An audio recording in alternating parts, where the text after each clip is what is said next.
buat saya seseorang yang memiliki roh pionir, visioner, dan memikirkan tujuan yang jauh lebih besar. Artinya dia tidak lagi memikirkan dirinya sendiri, tapi justru kepentingan orang banyak, bahkan suatu bangsa. Arti pahlawan menurut saya adalah seorang yang berani, mau berjuang, mementingkan orang lain, dan tidak mudah menyerah.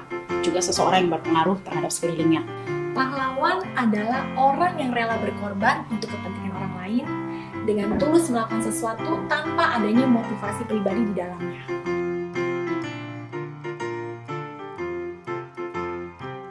Dan salah satu tokoh yang sangat menginspirasi buat saya adalah Ki Hajar Dewantara, yang dalam perjuangannya ia berpikir bahwa untuk melawan penjajah tidak selalu menggunakan senjata, tapi melalui pendidikan. Sehingga dalam perjuangannya, ia mendirikan sekolah, dan melalui sekolah tersebut, ia menanamkan nilai-nilai patriotisme melalui sekolah tersebut. Pahlawan Indonesia yang paling menginspirasi saya adalah Dewi Sartika.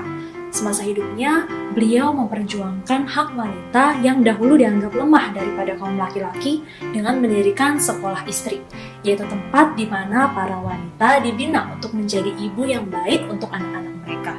Dari beliau, saya belajar bahwa keterbatasan yang saya miliki tidak dapat menghalangi saya untuk memberikan yang terbaik bagi orang lain.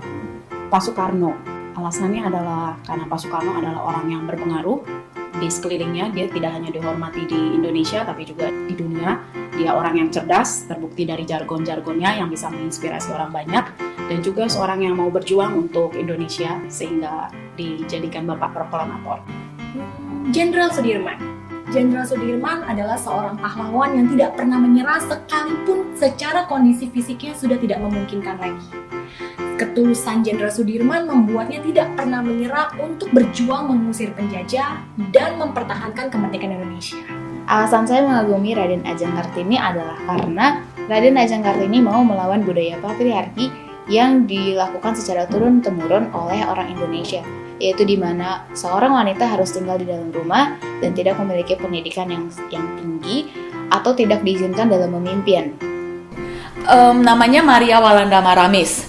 Karena beliau bukan hanya memperjuangkan kesetaraan kaum perempuan, tapi juga beliau adalah orang yang sangat cerdas dengan gagasan-gagasan dan pemikiran yang luar biasa unggul, bahkan lebih unggul daripada kaum pria di masa itu.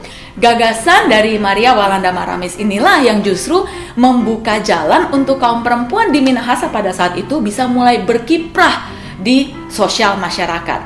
Selamat Hari Pahlawan.